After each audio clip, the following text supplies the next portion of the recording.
Улаанбаатар хотын унтны усны одоо хангамжийн систем гэж ярих юм уу те? Өөрөө айгүй тийм хуучирцсан. Тэгээд тэр шалтгаанасаа болоод зарим хүмүүс нь ингээд юундаа шүүлтүр тавьдаг, карантинтаа шүүлтүр тавьдаг. А тэрийг бол буруутгах арга байхгүй. Ягаад тэгэхээр үнэхээр нөгөө 3 мг-аас дээш төмрийн агуулгатай зэвтэй ус гарч ирээд харчин тэр хүмүүс ууж хэрэглүүл бид нь өөрт нь өөр одоо төмрийн асуудал үүснэ шүү дээ, тийм ээ. Тэгэхээр одоо тэр усыг шүүж хэрэглээд иддэг. А энэ маркетинг нь цаашаагаа юунд хөтэлдэг вэ гэхээр ерөөсөө усыг шүүх шаардлагатай гэдэг ойлголт руу хөтлөөд иддэг. Тэгэхээр үнэхээр нөгөө зэвний асуудалгүй газар бол ерөөсөө карантины усаа уух хэрэгтэй. Нэгдүгээр шийдэл. За зэвтэй гардаг болвол одоо танаа хотхон чинь танаа байр чинь байраараа зэвтэй гардаг болвол ерөөсөө тэр карант онгоолгоод 2-3 секундын дотор тэр зэв нь арилдаггүй болвол тэр танаа байрны сантехникийн хийцэлт биш танаа руу ирж байгаа магистраль шугамын зэвэрлэлтийн асуудал байна гэсэн үг байхгүй юу чинь. Тэгэхээр аль нь ч байлаа гэсэн тэр их сурвалжийг нь тэр зэв гараад байгаа их сурвалж шалтгааныг нь олж устгах ёстой. Ингэжээч нөгөө бусад эрдэс нь хэрэгтэй байгаад шүү дээ. Түүнээс нөгөө тэр зэвийг арилгана гэд зэвийг нь арилгана бусад эрдэсүүдийг нь арилгахаар тэр өвчтөе олон давхар шүүлтүр тавьж болохгүй хөнөө. Тэ? А өнөөдөр бол манад тавьчаад байгаа. Үнэхээр зэвтэй гардаг бол яг тэр их сурвалжийг нь олж устгах нь байна. За дараагийн ээлжинд тэр зэв гэдэг чинь нүдэнд харагдаад байгаа юм. Тэгвэл усан дотроо жижиг ширхтээ одоо ширх нь харагддаггүй юм шиг боловч тэр нүдэнд харагдаж байна гэдэг чинь том жижигсгүүд гэсэн үг байхгүй юм чинь. Чи механик бохирдол гэсэн үг. Тэгэхээр энэ механик бохирдлыг шүүлтүр тавьсан оновчтой. Механик бохирдол шүүгч тавиад дараагаар нь төмрийн шүүгч тавина. Зөвхөн тэр тэр усанд байгаа төмрийн ионуудыг шүүнэ гэсэн үг. Инхээр нөгөө бусад эрдэсүүд нь үлдэнэ гэсэн үг байхгүй юм чинь. Тэгжээж бид нар нөгөө бусад одоо кальций, калий, натрий, магний те бусад эрдэсүүдэд авах нь шүү дээ. Тэгхгүйгээр бүгдийг нь шүүжчээд ийм нөгөө хутгаасаа тэр газрын гүнээсээ ийм баг хатуулагтай гарч ирж байгаа, ийм баг эрдэсчлэлтэй гарч ирж байгаа усыг аль болох шүүхгүйгээр энэ эрдэсийг нь биедээ хэрэглэх ёстой болохоос биш бүгдийг нь шүүгээд хэрэглээд байвал энэ ч өөрөө бие махбодод шингэн нөх байтугай эргээд нөгөө шингэний дутал эргээд эрдэсийн дутал асуудал үүсгэн.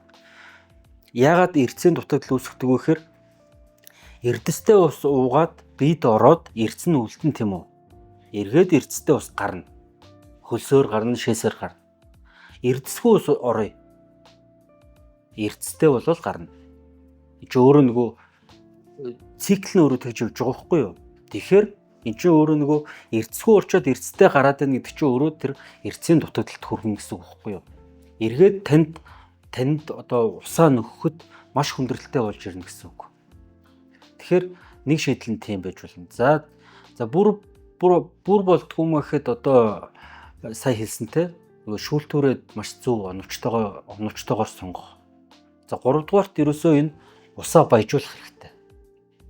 Ерөөсөө одоо энэ карантинаас гарч байгаа усаа за эсвэл одоо гаднаас авсан боллонтой усаа баяжуулах. Одоо баяжуулагчаар одоо гой бүтээгдэхүүнүүд гараад эхэлж байна л да. Одоо жишээ нь энэ Японы ус эрдэсжүүлэгч гэдэг. Энэ болохоор ингээд найрлагадаа кальций агуулсан, калий агуулсан, натрий, магний агуулсан тийм ээ.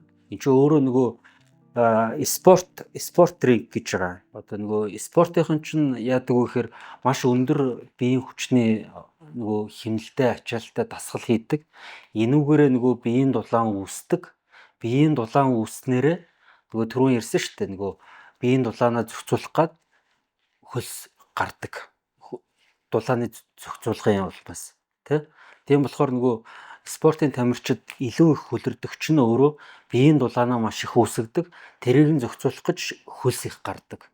Тэгэхээр энэ болохоор нөгөө Япон бүтээгдэхүүн байна. Энэ өөрөө нөгөө спортынхын зориулсан, тамирчдад зориулсан юм шиг боловч яг манай нөхцөлд бол ерөөсөө тамирчид биш энгийн иргэдэн ч гэсэн одоо эрдэсийн хэмжээгээд авч чадахгүй шүү дээ. Карантины усаараа ч авч чадахгүй. Тэр баллонтой уснаас бүр авч чадахгүй. Тэгэхээр эн чинь өөрөө нөгөө Япондоо тамирчид хэрэгтэй бол манад нийтийн хэрэглээнд байх хэрэгтэй юм бохгүй юм чинь. Тийм боз. Эн чинь өөрөө Японы усны стандарт чинь нэг өөр, манай усны стандарт чинь шал өөр. Тэгээд манай усны эрдэсчлэлт нэг өөр, Японы усны эрдэсчлэлт нэг өөр. Тэгэхээр Япончууд тэр усан дээрээ энэ эрдэс агуулсан усамлыг ингээд нэмж хэрэглээд тэр хөлсөөрд одоо одоо Японы тамирчид нь хөлсөөр эрдэсээ алдан тийм үү? Энэ эрдэсийг нь нөхөх зорилгоор энийг хэрэглэдэг бол угаасаа манайх хүүхэд ч гэлтгүү залуу хөгшид бүгд ерөөсөө эрдэсийн дутагдaltaй. Карантинаас нь өөрөө эрдэс баг гоождөг. Ингээд нөгөө боллонтой уснууд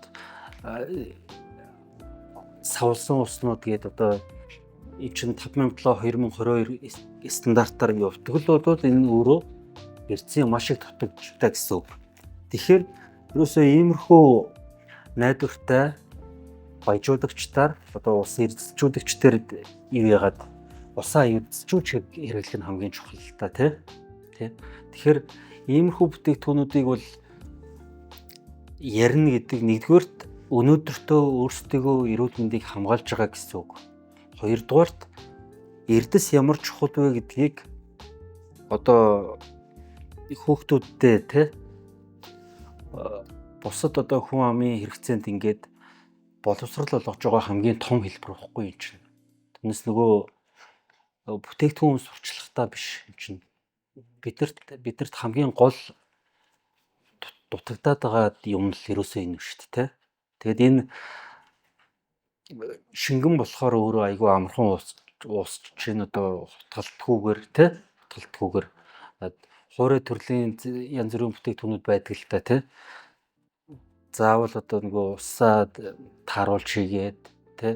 Тэгээд маш сайн гэж юу яаж хийгээд нарийн хэмжиж хийгээд тэрийгэ нөгөө хуурай бодис уусж байгаа юм чинь тодорхой хэмжээний дулаан халуун байх шаардлагатай.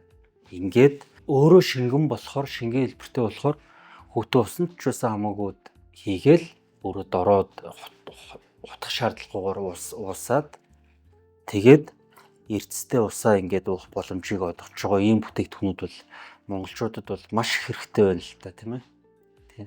Тэгэхээр өнөөдөр танилцуулж байгаа энэ бүтээгдэхүүн бол анх энэ компанийн над дээр тэгж ирсэн энэ спорт ус гэдэг ингээд заалаар зардаг. Одоо заалаар тамирчдад бид нэр ингээд сурчлагаа хийгээд явж байгаа гэдэг. Би яг ингээ хараад шууд бодсон л да өөрөө нөгөө усны стандартад усны найрлагад чанарт санаад тавьж явдаг хүний хувьд шууд хараад та хэд одоо тэр юу яриад явж байгааг ерөөсөө өөрсдөө ч баг мэдэхгүй байна гэдэг. Энд чинь өөрөө нөгөө Япондо тамирчдад зориулсан болохоос биш эн чинь Монголд ороод ирэх юм бол эн чинь хүн болгонд зориулсан бүтээгдэхүүн байгаа байхгүй юм чинь. Тэгэхээр энэ дэр кальцийн агуулмж байна. Тэ? Кальцийн агуулмж байна гэдэг чинь бидний хэрэглэж байгаа усанд кальцийн агуулмж бараг байхгүй. Дээрээс нь бидэрт сүүний хэрэглээ бараг байхгүй. Дээрээс нь нэмээд уснаас яагаад кальций, уснаас яагаад эрдэсээ авах шаардлагатай байдаг гэхээр оновчтой байдаг гэхээр өөр одоо тэр кальций агуулсан одоо хүнсний бүтээгдэхүүнийг идэж ууж хэрэглээ.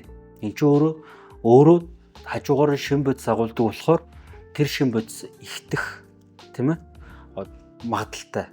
Өөрөө ус нь өөрөө шин бодис биш болохоор зөвхөн эрдэсийг л хуримтлуулад өөрөө гадагшлаад авах боломжтой.